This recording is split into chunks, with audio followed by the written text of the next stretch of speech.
മാഹിയിൽ നിന്നും കടത്തിയ 74 കുപ്പി വിദേശ മദ്യം കോഴിക്കോട് അഴിയൂരിൽ പിടികൂടി. മലപ്പുറം എടയൂർ സ്വദേശി അബ്ദുൾ ഹമീദിനെയാണ് ചോമ്പാല പോലീസ് അറസ്റ്റ് ചെയ്തത്. APS പാഴ്സൽ കമ്പനിയുടെ വാഹനത്തിൽ തൃശൂരിലേക്ക് കടത്താനായിരുന്നു ശ്രമം. വിവരങ്ങളുമായി കോഴിക്കോട് നിന്ന് രാഹുൽ സുരേഷ് ചേരുകയാണ്. രാഹുൽ, ഒരു പാഴ്സൽ വാഹനത്തിൽ തൃശൂരിലേക്ക് മദ്യം കടത്താനുള്ള ശ്രമം, ഇത് ആസൂത്രിതമായ ഒരു ശ്രമമായിരുന്നു. മുൻപും ഇതേ രീതിയിലുള്ള മദ്യക്കടത്ത് നടത്തിയിരുന്നു. എന്താണ് പോലീസ് ഇക്കാര്യത്തിൽ പറയുന്നത്? ക്രിസ്റ്റീന, മുമ്പും ഇത്തരത്തിൽ ഈ മദ്യക്കടത്ത് നടന്നിട്ടുണ്ടോ എന്നാണ് പോലീസ് വ്യക്തമാക്കുന്ന കാര്യം. APS എന്ന പാഴ്സൽ കമ്പനിയുടെ വാഹനം മറയാക്കിയായിരുന്നു മാഹിയിൽ നിന്നും ഈ മദ്യക്കടത്ത്. തൃശ്ശൂരിലേക്കായിരുന്നു മദ്യം കടത്താനുള്ള ശ്രമം.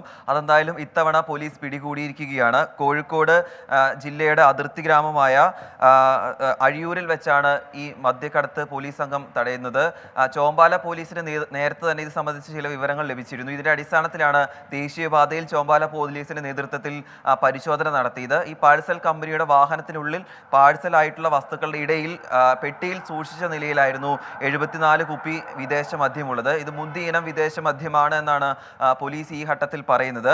സംഭവവുമായി ബന്ധപ്പെട്ട് മലപ്പുറം എടയൂർ പൂക്കാട്ടേരി സ്വദേശിയായ അബ്ദുൾ ഹമീദിനെ പോലീസ് കസ്റ്റഡിയിൽ എടുത്തിട്ടുണ്ട്. ഇയാൾക്ക് കൂടുതൽ ആളുകളുടെ സഹായം ലഭിച്ചിട്ടുണ്ടോ എന്നും പോലീസ് സംശയിക്കുന്നുണ്ട്. കാരണം 74 കുപ്പി ഒരു വാഹനത്തിൽ കയറ്റാൻ മറ്റ് ആളുകളുടെ സഹായം ഉറപ്പായും ലഭിച്ചിട്ടുണ്ടാകും. അതുകൊണ്ട് വിശദമായി ചോദ്യം ചെയ്ത ശേഷം പ്രതിയെ കോടതിയിൽ ഹാജരാക്കാനാണ് നിലവിൽ ചോമ്പാല പോലീസിന്റെ തീരുമാനം. ക്രിസ്റ്റീന.